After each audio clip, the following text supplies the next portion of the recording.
Welcome, listeners. Some wounds don't fade with time, they reorganize. We're told healing is about remembering, about facing the past, naming it, working through it. But what if healing could be outsourced? What if the pain could be softened, refiled, or quietly removed? Not erased, just made more manageable. The Trauma Purification Institute offers relief, not through denial, not through forgetting, but through careful intervention, memory restructuring, narrative reinforcement, relational safeguards.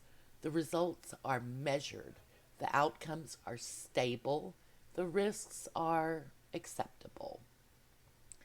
This is the story of Nina Long, a woman who chose to forget, not because she was weak, but because she was exhausted, and who 7 years later discovers that distance has a cost, and that stability is not the same thing as freedom. Because when a system decides what you're allowed to remember, it also decides what you're allowed to be. Content note: this story contains themes of childhood trauma, memory suppression, emotional manipulation, panic response, and loss of bodily autonomy. It explores institutional control, medicalized coercion, and the psychological consequences of enforced care. Listener discretion is advised. And now, the record begins here. Acceptable Parameters by NoSleep Scribe. Chapter 1: The Day That Didn't Hurt. Nina Long did not remember her parents dying. She remembered that they were dead. That distinction had never mattered to her before.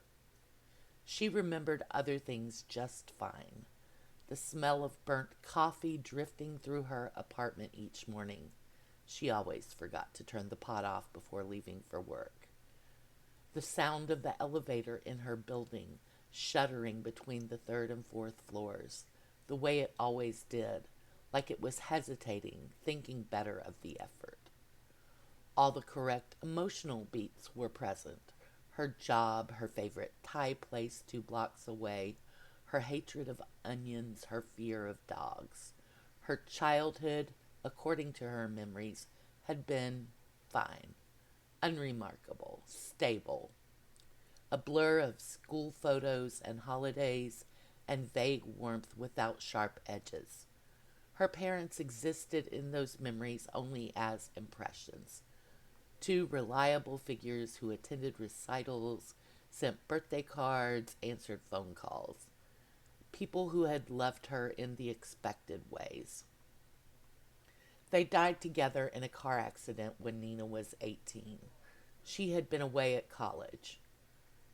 She remembered the phone call, not the voice on the other end of it, just the fact of it. She remembered sitting on the edge of her dorm bed afterwards, staring at the wall, stunned but functional. She remembered crying later. She remembered mourning. She remembered moving on. What she did not remember, had never noticed that she did not remember, were the details. No hospital room, no smell of antiseptic, no final viewing, no condolences delivered in shaky voices, no one discussing prices and options for final arrangements. Just a clean narrative. They died, she grieved, life continued. People asked about them sometimes.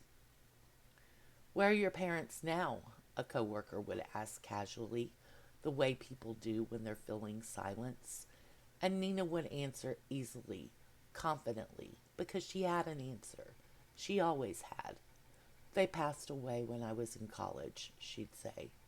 No tightening in her chest, no vertigo, no grief waiting behind her teeth.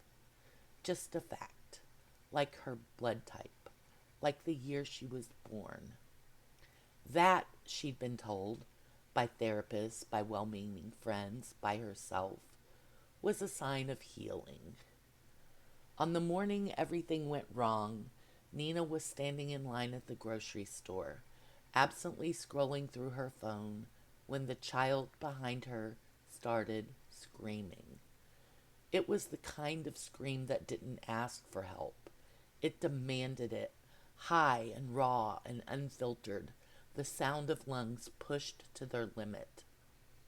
The girl couldn't have been more than 6 or 7, red-faced and furious, kicking the metal side of the cart as her mother tried unsuccessfully to calm her.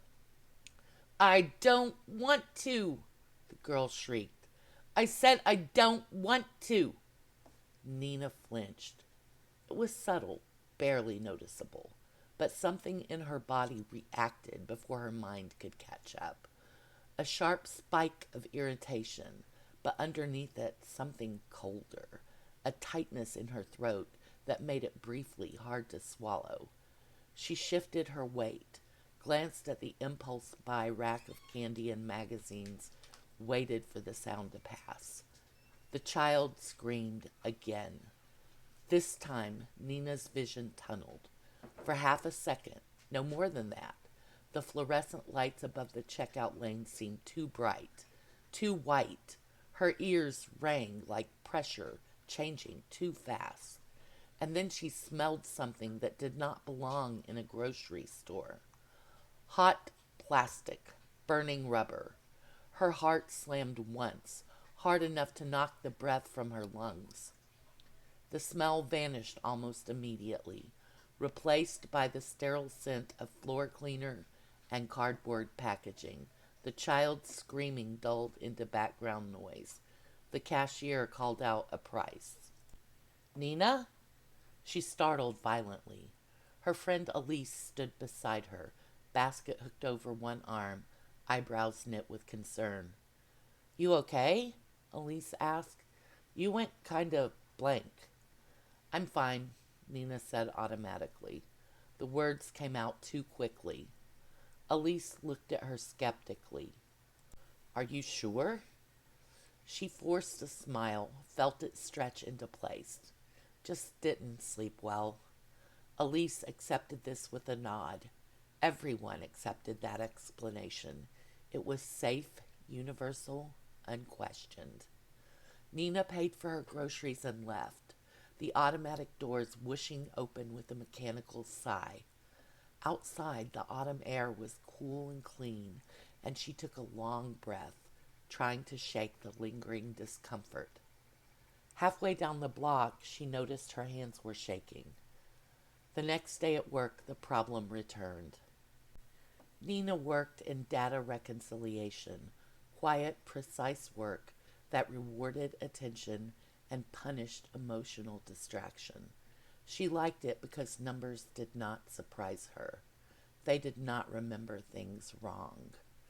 Her mind kept drifting back to those moments in the grocery store and how wrong it had felt. It was making her inefficient. She needed to move past it. She made a decision uncharacteristic for her, breaking a procedural rule she had always previously followed. Long Nina, date of birth 11/3/2000. The flagged line sat beneath emergency medical history. Major incident, motor vehicle collision, 2007. Nina frowned. She didn't remember any car accident. Plenty of people were in minor accidents as kids. Fender benders, ER visits for stitches or concussions. Still, her cursor hovered over the entry longer than was necessary. She clicked. The details were sparse, archived, restricted, the way old medical records sometimes were, but a single scanned document loaded slowly on her screen. An intake form, a hospital header, a typed summary. Pediatric trauma patient, unrestrained rear passenger, severe emotional distress upon regaining consciousness. Her pulse began to climb. The data had to be incorrect. A clerical error. Someone else's file misattributed. Then she saw the note at the bottom. Patient repeatedly asked where her patients were, became hysterical when informed. Nina's chest tightened painfully. The word hysterical felt wrong in a way she couldn't articulate. Too sharp, too intimate, like a stranger speaking to her in her own voice. She closed the document immediately. Her breathing went shallow and fast, her hands curling into fists beneath the desk. Pressure built behind her eyes, threatening a headache. This doesn't matter, she heard herself thinking. You don't remember it because it wasn't important. That night, Nina dreamed of a car she didn't remember ever being in. NSYNC was blaring Bye Bye Bye from the radio. She was small, too small for the seatbelt to sit right against her neck. The back seat was warm, the vinyl sticking slightly to her legs. Her feet didn't reach the floor. She was angry. She didn't know why, only that the anger filled her entire body, loud, urgent, righteous. She was shouting something, words blurred together, swallowed by the force of her own voice, high and raw and unfiltered. Her own young voice shrieked, I don't want to! I said I don't want to! Stop, someone said. Her father's voice, distracted. The car swerved. Nina woke up gasping, her heart racing, the echo of impact still ringing through her bones. Her room was dark, quiet, safe. But more sleep felt unwise. She found an entry in one of her old appointment calendars. Trauma Purification Institute, follow-up satisfaction survey. Scheduled, completed, 7 years ago. Intake. The calendar entry did not link anywhere. She searched her email. Nothing came up at first. Finally, buried among receipts and automatic confirmations, she found it. The subject line was polite, neutral. Thank you for choosing Trauma Purification Institute. The sender address was a string of letters and numbers, not a name. No logo, no slogans. The body of the email was formatted in plain text. Dear Nina Long, your treatment plan has been approved. She scrolled. As discussed, your selected intervention focuses on memory restructuring related to a single high-impact traumatic incident occurring during childhood. Adjacent memories have been reviewed for continuity and risk of destabilization. Your projected outcome meets Institute standards for long-term emotional regulation, functional stability, and quality of life improvement. Her fingers hovered over the trackpad, uncertain. Childhood. She had always told herself, that her parents died when she was 18, that she had been an adult, away at college, capable of processing grief in a healthy, linear way. The Institute disagreed. Another email followed, sent 3 minutes later. Please keep the attached consent documentation prior to your scheduled intervention date. If you have any questions, your assigned care coordinator will be available to address them. There was a PDF attached. The file name was Clinical. TPI Consent Standard MR V4.2. Nina opened it. The document was long, densely worded, and written in the kind of careful language that suggested it had been revised by committees. Definitions were bolded, clauses nestled within clauses. Every sentence appeared designed to close a door. She skimmed at first, then slowed. Memory restructuring, a therapeutic process by which distressing or destabilizing autobiographical memories are modified, suppressed, or replaced with narrative frameworks in accordance with harm reduction standards. Nina swallowed. She scrolled further.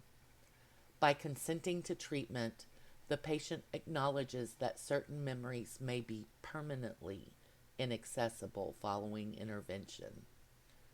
By consenting to treatment, the patient acknowledges that distress arising from post-treatment anomalies does not indicate treatment failure. There was a section titled Patient History Summary. Her eyes caught on her own name. Patient Nina Long. Age at time of incident, 7. Primary trauma, motor vehicle collision resulting in parental fatality. Presenting concern, patient reported, I ruined everything. Her breath caught. She read the line again, aloud, without noticing. She did not remember writing it. The phrase felt less like a thought and more like a diagnosis. It justified distance without assigning blame to anyone else. Below that, in smaller text, patient expresses repeated fixation on personal culpability, demonstrates difficulty integrating factual responsibility within developmental context. Responsibility. She closed the document. Her apartment felt different now. Not unsafe, but less solid, as if its quietness had been carefully arranged and might be withdrawn if she pushed too hard. She reopened the email, scrolled to the bottom. There was a signature, Trauma Purification Institute, Care Coordinator Division. No phone number, no address, just a link. Patient portal. Nina hesitated, then she clicked. The portal required a login. Her email address autofilled. So did a password hidden behind dots. She did not remember creating it. She logged in. Her dashboard loaded instantly as if it had been waiting. A progress bar at the top read, Treatment Status, Complete. Below it were tabs. Her cursor hovered over Memory Scope. She clicked. A simple list appeared. Targeted memory, motor vehicle collision, age 7. Narrative replacement, parental death occurring during patient's late adolescence, off-site, non-witnessed. Emotional outcome, attenuated grief response, reduced self-blame. Nina's hands curled in her lap. They hadn't erased the accident. They had shifted it forward in time and removed her from it, made her older, less responsible. She clicked Relational Safeguards. Compulsion protocols applied as needed to prevent destabilizing discussion. Compulsion. The word sat there, unadorned.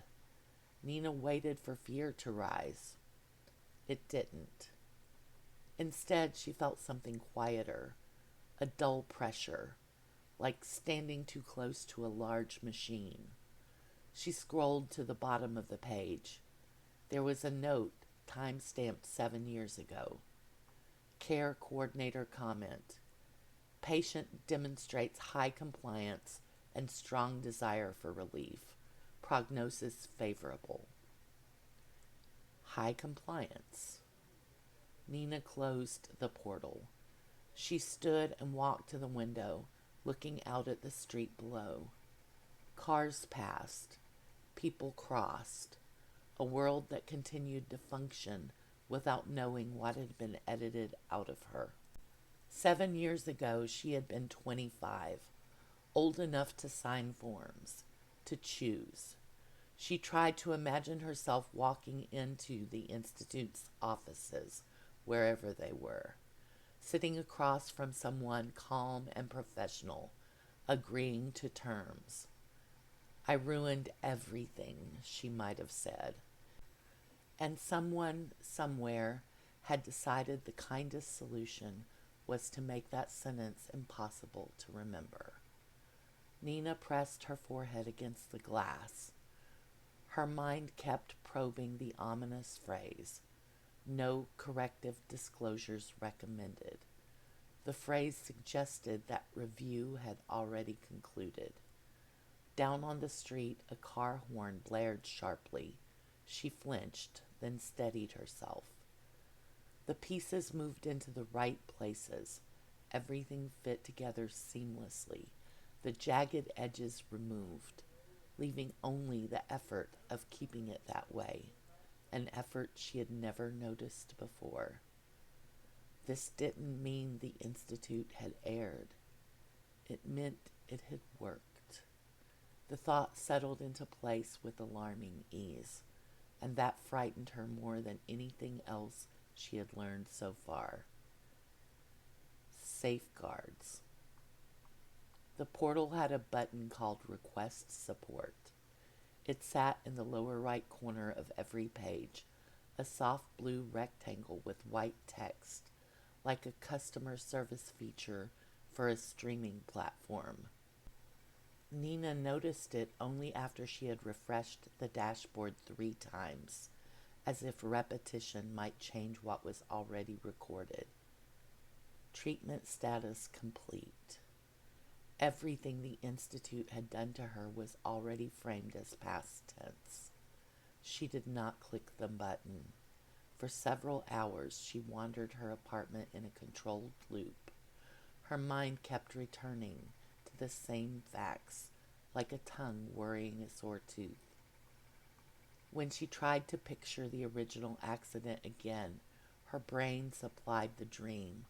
Final seat sticking to skin, her own small voice high with rage, a father's distracted stop, and then the moment the world pivoted on a misjudged second. But every time she reached for the impact, the image blurred, as if someone had smeared grease across the lens. It doesn't matter. The thought arrived with too much ease, too little friction. Not a belief, a reflex. Nina went to the bathroom and splashed water on her face. She watched herself in the mirror while droplets slid down her cheeks. Her expression was steady, her breathing even. The calm was one of the things the Institute had promised, she realized. A life that did not require much emotional maintenance. It was possible, terrifyingly possible, that the Institute had kept its guarantee. Nina dried her face, turned off the faucet, and returned to her desk. She opened her email again.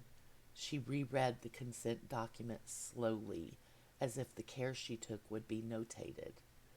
By consenting to treatment, the patient acknowledges that distress arising from post-treatment anomalies does not indicate treatment failure. Anomalies. Nina's gaze snagged on the word until it felt like a category, a box with her name on it. She zoomed in on the sections she had skimmed the night before, avoided because of the thick language and legal parlance. Relational safeguards. The Trauma Purification Institute may, at its discretion, install relational safeguards designed to reduce risks of destabilization.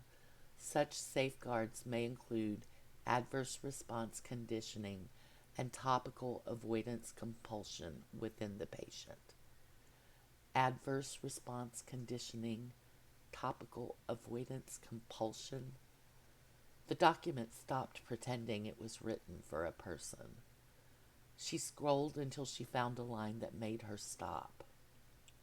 Safeguard implementation may result in transient discomfort, confusion, or emotional lability. Such side effects are considered acceptable when balanced against the patient's stabilization outcome. She hadn't remembered signing anything, but of course she had. The portal claimed she had. A signature block sat at the bottom of the document, her name typed in a cursive font meant to mimic handwriting. Nina tried to summon the feeling of her hand making the decision. Nothing came. She closed the PDF. She opened a new tab and typed Trauma Purification Institute into the search bar. The results loaded fast, too fast. A clean website appearing at the top, a sponsored listing. She wondered how much the Institute paid to stay at the top of the search results. Then she realized she already knew the answer, whatever it took. The Institute. Even her thoughts wanted to capitalize it.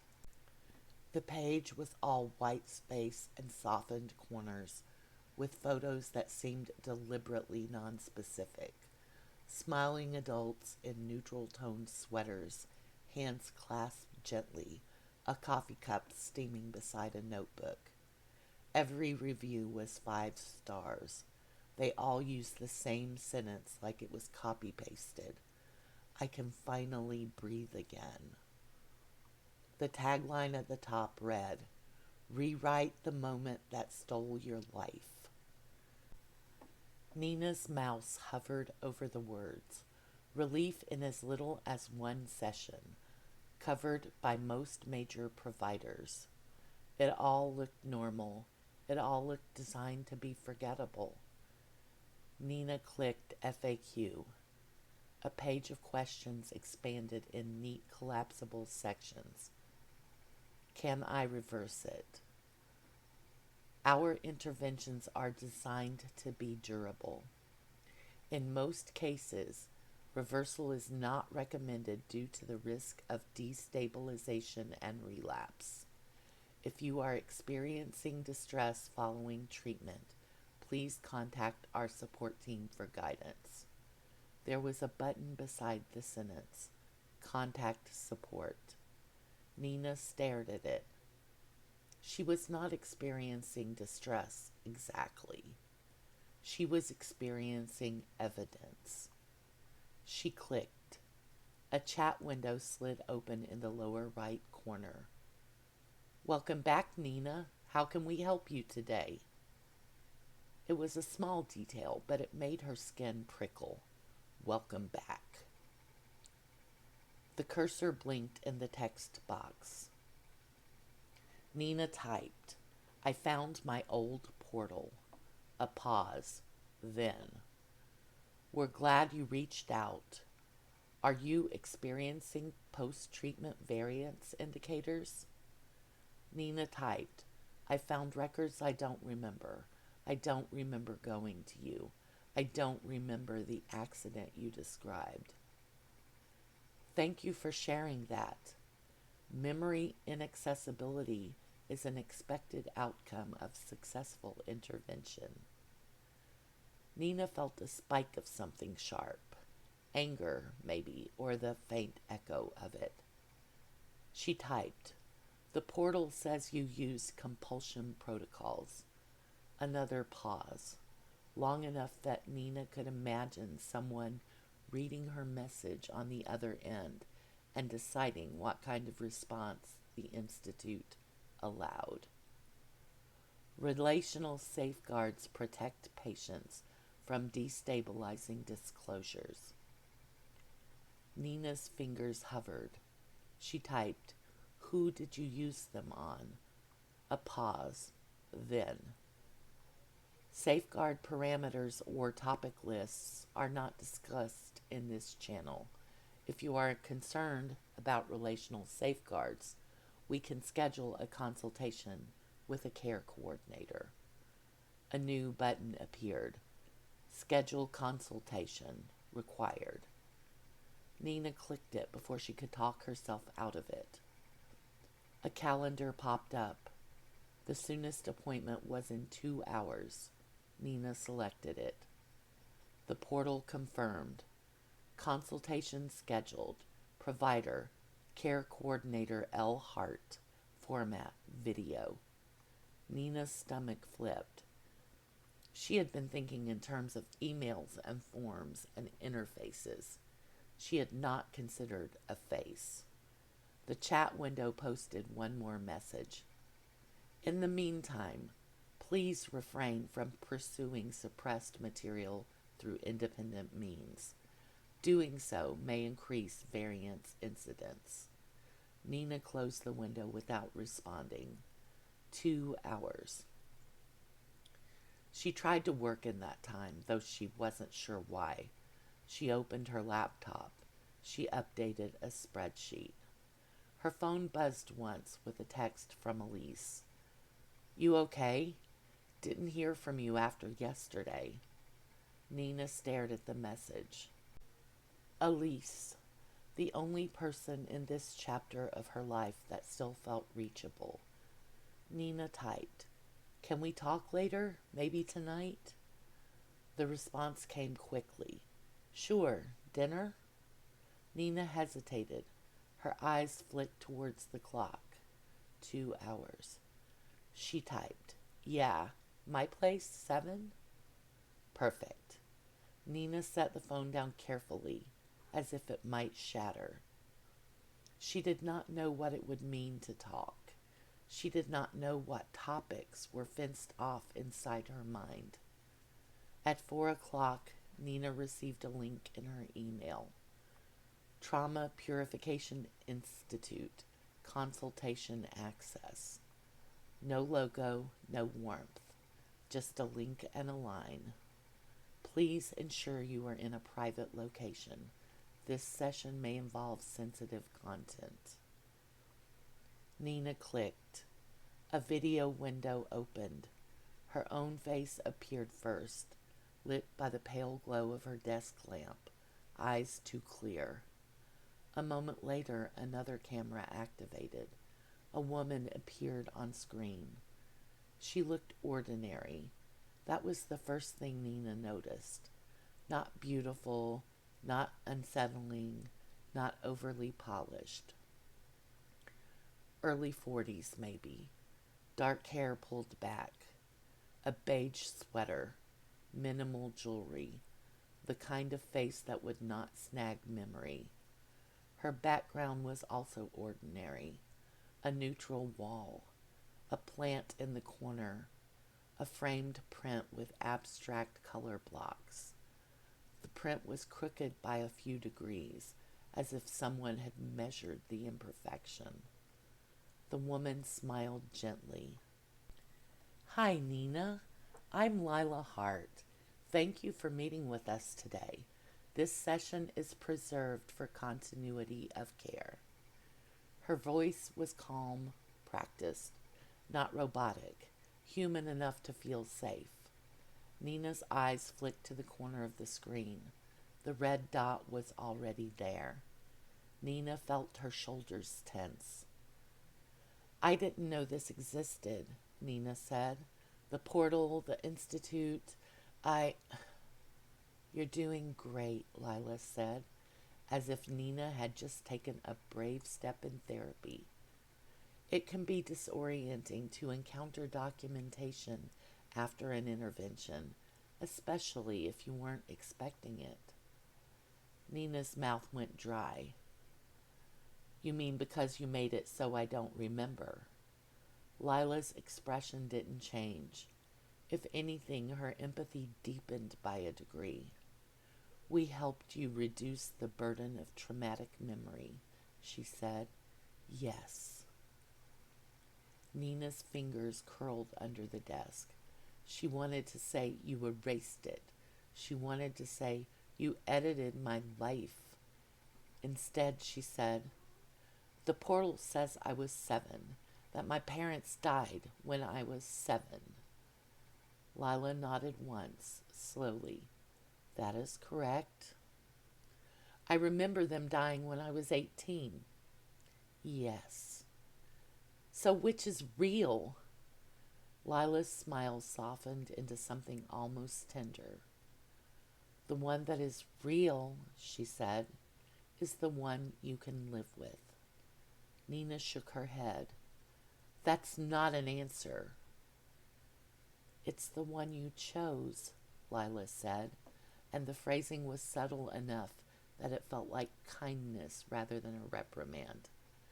I can review your intake notes with you if that would help. We won't retrieve the suppressed memory, but we can discuss the reasons you came to us and the goals you outlined. Nina swallowed. I don't remember coming to you. That's common, Lila said. We design our interventions to be stable. Part of stability is preventing re-entry. That includes restricting access to destabilizing pathways, treatment memories included. Nina leaned forward. Why did I come to you? Lila glanced down briefly, as if reading from a file off screen. Nina's stomach tightened. The idea of being reduced to bullet points made her suddenly feel small. 7 years ago, Lila said, you presented with persistent intrusive symptoms tied to an incident in childhood. You described recurrent nightmares, anger responses, and episodes of disassociation. You were functional in many areas, highly functional actually, but you were exhausted and having trouble maintaining personal relationships. Nina tried to imagine herself exhausted enough to sign away a part of her mind. Her voice came out thin. I wasn't having nightmares. Lila nodded. You weren't having nightmares after treatment. After, not before. Nina forced herself to ask, what did I say at intake? Lila's gaze remained lowered. You said, I ruined everything. Nina's chest tightened, a brief ache in the center of her ribs. Nina heard herself say, did I cause the accident? The question tasted like metal in her mouth. For the first time, Lila's face shifted.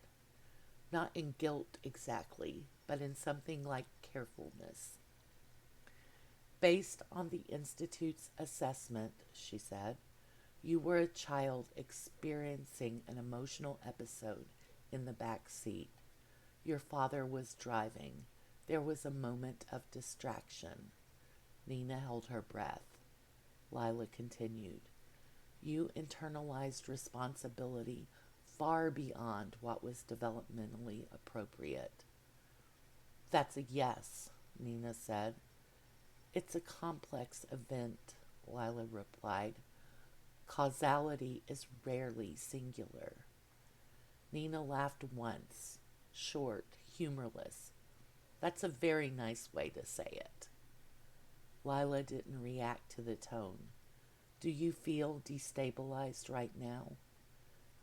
Nina wanted to say no. Nina wanted to be good at this. She said, I think I feel edited. Lila nodded as if Nina had used the correct clinical term. That can happen when a patient encounters evidence of the intervention, Lila said. It's one of the reasons we recommend avoiding independent retrieval efforts. It tends to create variance clusters. Variance clusters? Nina repeated. Yes. Nina's eyes flicked to the lower corner of her screen. She took a quick screenshot. Her laptop threw a bland warning. Nina, sharing recorded materials may increase variance. A pop-up message appeared. Delete. Recommended. Keep. Logged. She clicked keep and waited for punishment. User action logged. She said, "The portal says you used compulsion protocols." Lila's face remained composed. "Correct.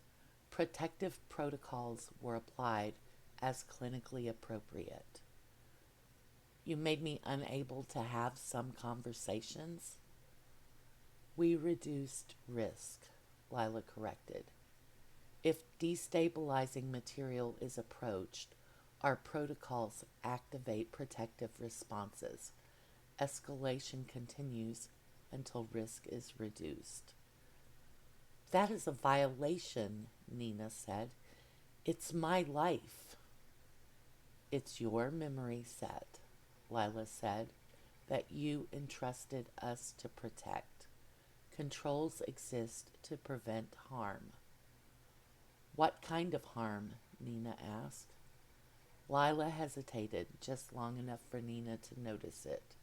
Then, "Conflict, narrative destabilization, re-exposure," she said, as if reading a checklist.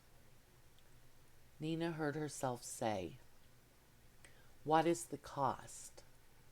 Lila looked into the camera. "The cost," she said, "is that the past can't be both true and safe at the same time." Nina's hands were shaking under the desk again. She curled them into fists and pressed them against her thighs until the shaking eased. Lila continued, "Most patients find the trade-off worth it." "And if the protections fail?" Nina asked. Lila's expression didn't change, but something in her tone tightened, a barely audible shift from warmth to protocol. "If the protections fail," she said, "we offer maintenance." "Maintenance?"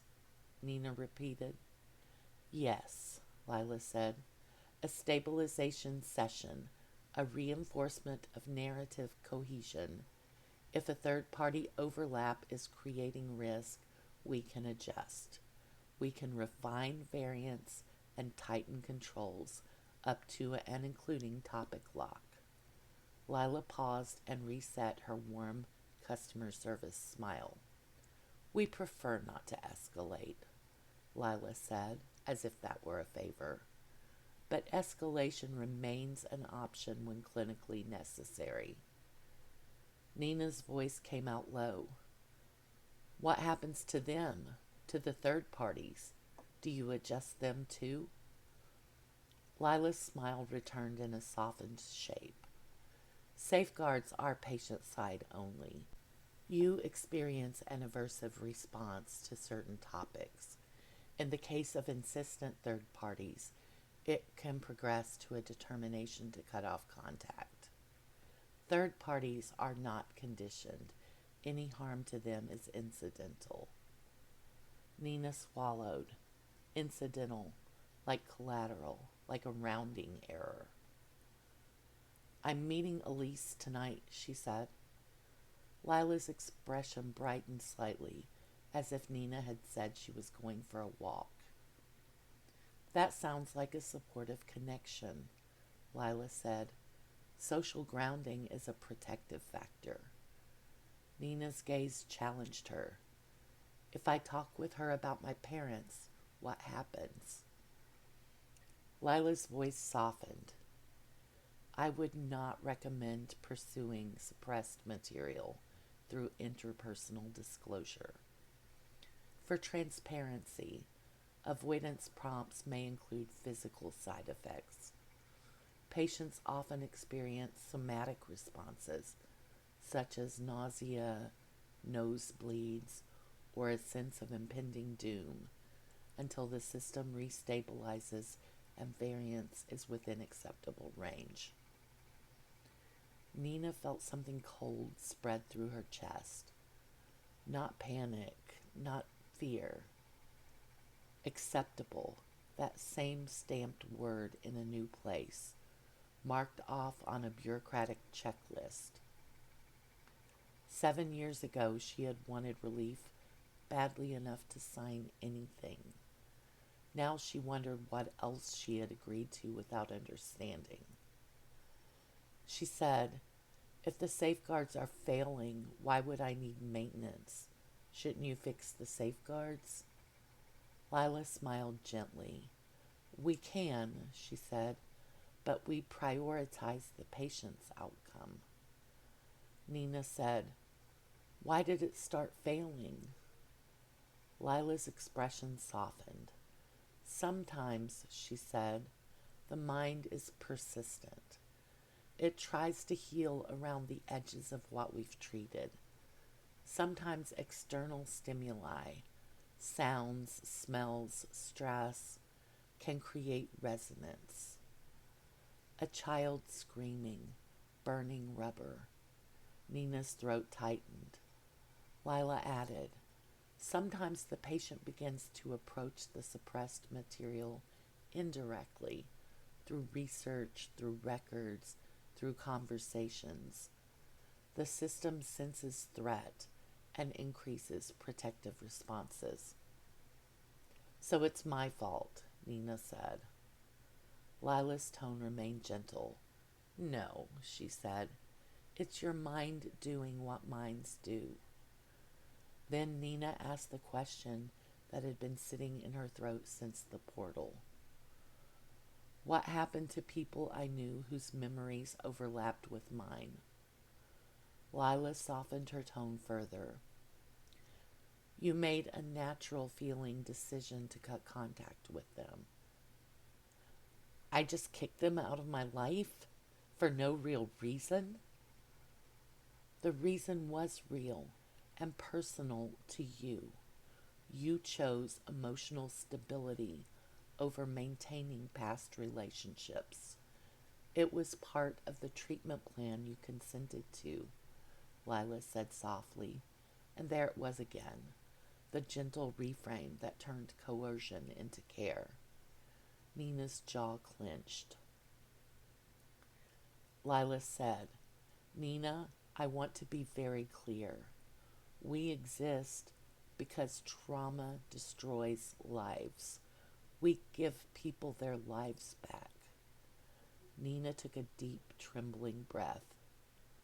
"Did you give me mine back?" Nina asked. "Or did you give me a version that doesn't inconvenience anyone?" Lila's smile flickered, not quite faltering, but thinning. "We gave you a version you wanted," she said carefully. "And if understanding causes suffering," Nina said, "then you reduce understanding?" Lila didn't answer. Nina's throat tightened again. She forced herself to ask, "What am I supposed to do now?" Lila's voice softened into something practiced and soothing. "I want you to stop digging," she said. "I want you to let the system stabilize. If you continue to experience increased destabilization markers, we can schedule a maintenance session to reinforce your narrative cohesion." Nina heard herself say, "Will it make me forget this conversation?" Lila blinked once. "It may reduce your fixation on destabilizing material," she said. That was almost an answer. Nina felt something shift inside her, a small, stubborn refusal. She said, "And my friends, Elise?" She tried not to notice the red dot. Lila's expression softened again. "If Elise is a supportive connection," she said, "I encourage you to enjoy your evening. Talk about your life now. Talk about safe topics." Nina swallowed. "And if we talk about my parents?" Lila's voice stayed warm. "I would not recommend that," she repeated. Nina's pulse thudded in her ears. The session timer in the corner ticked down. 15 minutes nearly over. Lila's voice softened. Nina, she said, you did not come to us because you were curious. You came to us because you were suffering. Your care plan mitigated all the sequelae that stemmed from your key instigating event. Nina's throat tightened. Key instigating event, like a root cause. She didn't respond. Lila continued, we can schedule maintenance at your earliest convenience. The call ended with a polite chime. Nina sat in the quiet after, staring at her own reflection in the darkened screen, already filed as resolved. Post-consultation summary available. Outcome, patient reoriented. Compliance, pending. Variance, acceptable. Ongoing monitoring required. Autonomy impact, acceptable. Patient side safeguards, active. Third-party exposure risk, managed. Recommended action, continue to monitor. Maintenance, optional. Outside, a car passed on the street below. Tires hissed softly on pavement. Nina flinched anyway. At 7 o'clock, Elise arrived with takeout bags and a tired smile. Pad thai, she said, lifting one bag. And spring rolls, no onions. Nina's stomach tightened. Her hatred of onions, catalogued neatly in her mind, suddenly felt less like a preference and more like proof. Elise stepped inside, looked around, then paused. You sure you're okay? She asked, softer than yesterday. You've been weird. Nina forced a smile. Work's been a lot. Elise nodded, accepting the explanation the way people accepted explanations when they didn't want to pry. They ate on the couch. They talked about safe topics. Elise laughed at the right moments. Nina laughed too, though it felt like watching herself do it from a short distance away. After dinner, Elise leaned back, putting her feet up onto the couch. You want to watch something? She asked. Nina's heart thudded once. No, Nina said. Elise blinked. No? Nina swallowed. Her mouth went dry. I need to talk to you about something, she said. Elise's smile faded. Okay. Nina's fingers curled in the blanket on her lap. She tried to choose her words carefully, not to push, not to trigger something. She said, Do you ever remember me talking about my parents? Elise's face remained open, neutral. Yeah, Elise said slowly. I mean, I know they died when you were in college. That's what you've said. Elise nodded. The car accident. Her pulse jumped. Her breathing sped up. Her stomach felt sick. Do you remember anything else? Nina persisted. Not really. It always seemed like a boundary whenever your parents or childhood came up. You've moved past that, Nina, okay? Nina began. I can't stop thinking about the accident, about when it happened. For half a second, nothing happened. Then her pulse jackhammered in her chest, in her temples, in her ears. Her throat tightened, and her breathing rasped in and out. Waves of nausea rolled over her. Her saliva turned thick, metallic. She felt a sense of doom blanketing her. My parents, Nina choked out. Elise leaned towards her. We don't have to talk about that, Elise said gently, like it was a rule they'd practiced. Their accident, she rasped. A trickle of warmth slid from her nostril. Hey, we can talk about literally anything else, okay? Elise stroked her back in concern. Just focus on breathing, in and out. She handed Nina a napkin. Take this, your nose is bleeding. The words arrived prepackaged, bright and smooth. Anyway, dinner was great, Nina smiled, but her eyes didn't. Elise blinked. What? Something in her chest loosened as soon as she stopped trying. Her body reinforced surrender. Her heartbeat and breathing slowed to normal. The nausea peeled away like tape. Her limbs went heavy, not tired, obedient. She felt an anesthetic calm, relief that didn't belong to her. Elise, I'm sorry. I don't know what's wrong with me tonight, but I don't feel well.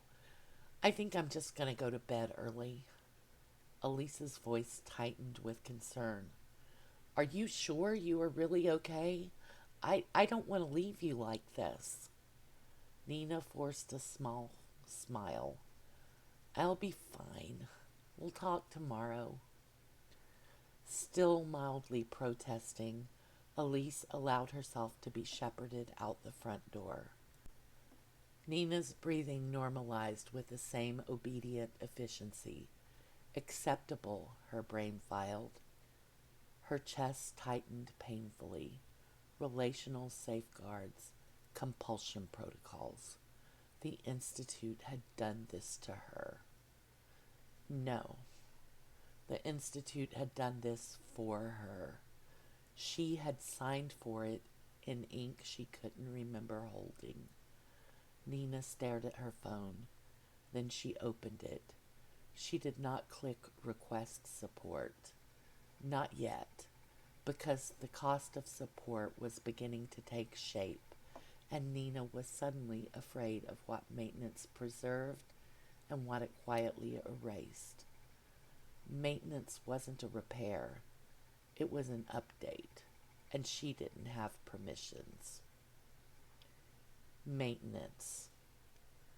Nina stood with her hand on the deadbolt for a long time after Elise left.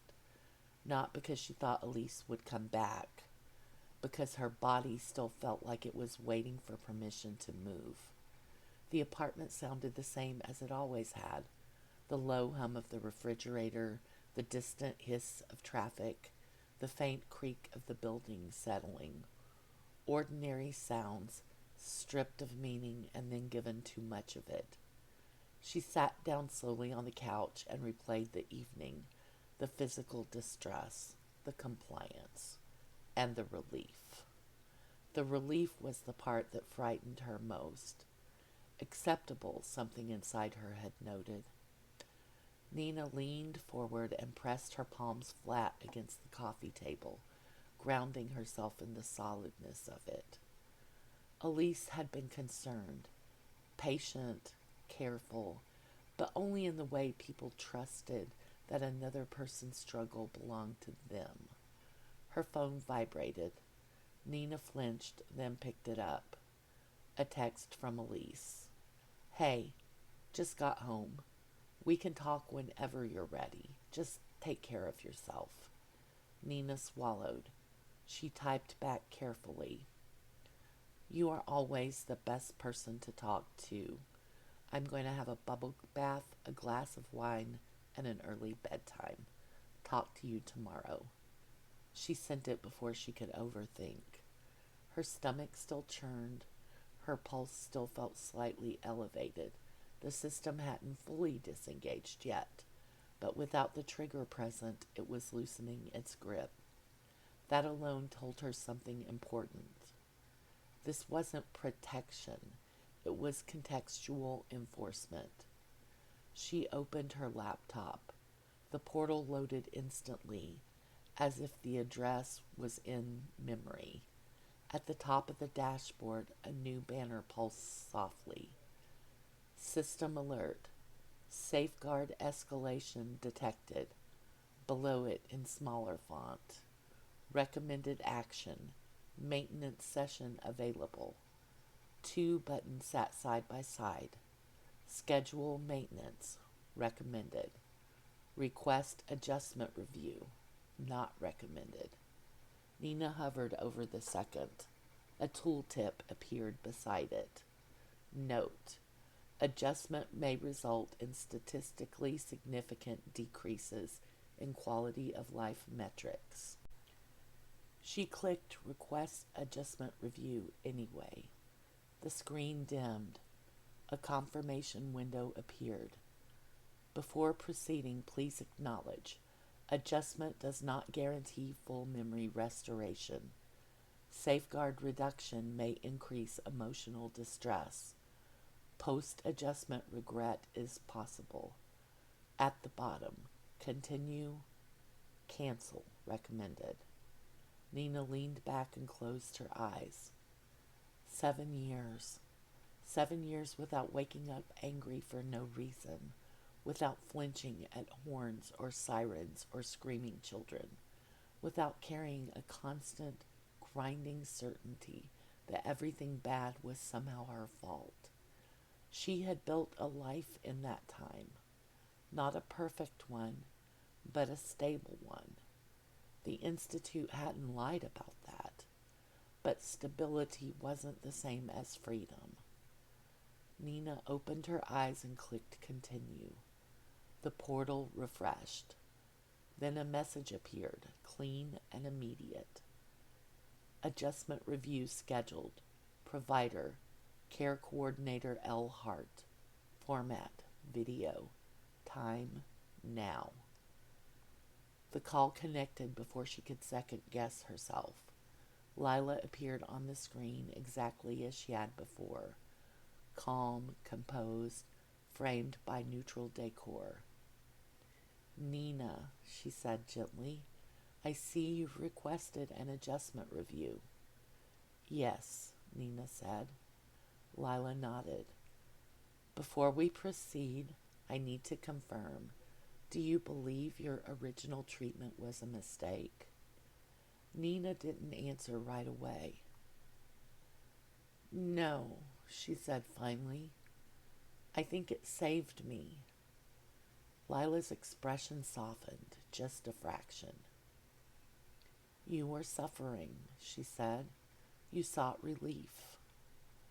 I did, Nina agreed, and I got it. Then why reconsider now? Lila asked. Nina folded her hands in her lap. Because relief isn't the same as resolution, she said, and because the safeguards aren't neutral. They don't just block memories. They decide what I'm allowed to say, who I'm allowed to be with. That boundary is intentional, Lila said. Third parties are not equipped to process your trauma safely. Neither was I, Nina said, 7 years ago. Lila tilted her head slightly. And now? And now, Nina said, I might be. Lila studied her for a moment.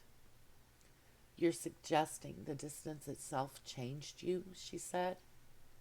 Yes, Nina replied. Forgetting didn't heal me. It gave me time to grow into someone who might survive remembering. Lila leaned back. That outcome isn't guaranteed, she said. I know, Nina said, but neither is the life I'm living now. It just feels safer because the system keeps smoothing it. Silence stretched. Finally, Lila spoke.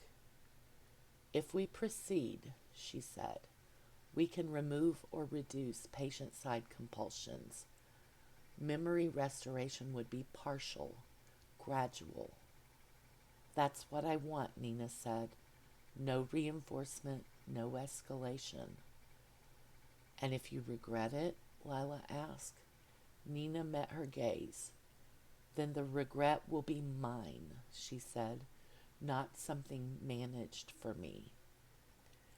Lila inhaled quietly. All right, she said. We'll begin with safeguard removal. The screen dimmed. Nina felt it almost immediately. Not pain, not memory, but space, like a pressure she hadn't known was there, slowly releasing. Her breath hitched, then warmth, sharpness. The smell came first.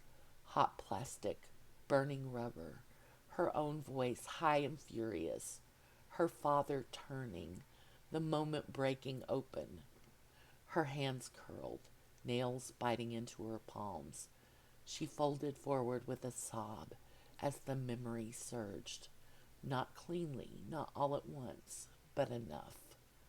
When it passed, she was crying openly, her chest aching, her throat raw. And then, slowly, she breathed. On the screen, Lila watched without interrupting. You're doing well, she said quietly. Nina laughed weakly. You always say that. Yes, Lila said, because it's usually true. Nina wiped her face. Will Elise be okay? She asked. Lila nodded. The compulsions were patient side only. Elise may notice changes in you, but she hasn't been affected. Relief washed through Nina, sharp and real. Thank you, she said. Lila hesitated. Very few patients request adjustments. Most don't need to.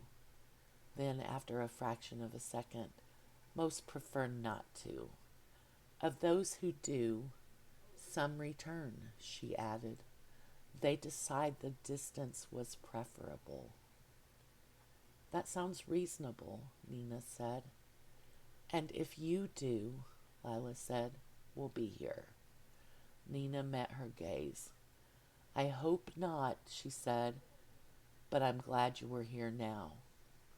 The call ended. The apartment was quiet again. Nina sat there, exhausted, shaken but present. Her phone buzzed. A text from Elise. Hey, I keep thinking about you. If you want to talk tomorrow, I'd really like that. Nina smiled through tears. Tomorrow sounds good, she typed. She set the phone down and leaned back, letting the ache settle where it belonged. 7 years ago, forgetting had kept her alive. Now, remembering would have to carry her forward. And for the first time, Nina believed she was strong enough to let it. She stood, rinsed her face, and turned off the light. Somewhere, a system would note the change and wait. Lila adjusted her headset and accepted the next intake. The woman on the screen looked carefully composed, exhaustion arranged into something presentable. I was told you help people forget, she said. Lila nodded. We assist with memory reorganization to reduce long-term harm. Does it work? Yes, Lila said, within expected parameters. The woman hesitated. What if I need the memories later? Lila paused long enough for the system to register compliance, then replied, Distance does not preclude access. Some patients return. Others do not experience the need. The answer satisfied most people. I just want it to stop hurting, the woman said. Lila scheduled the assessment. When the screen went dark, she checked the system log. Nina Long's status remained unchanged. Status acceptable. Lila closed the log and opened the next file. The cursor blinked steadily, awaiting input, exactly as designed.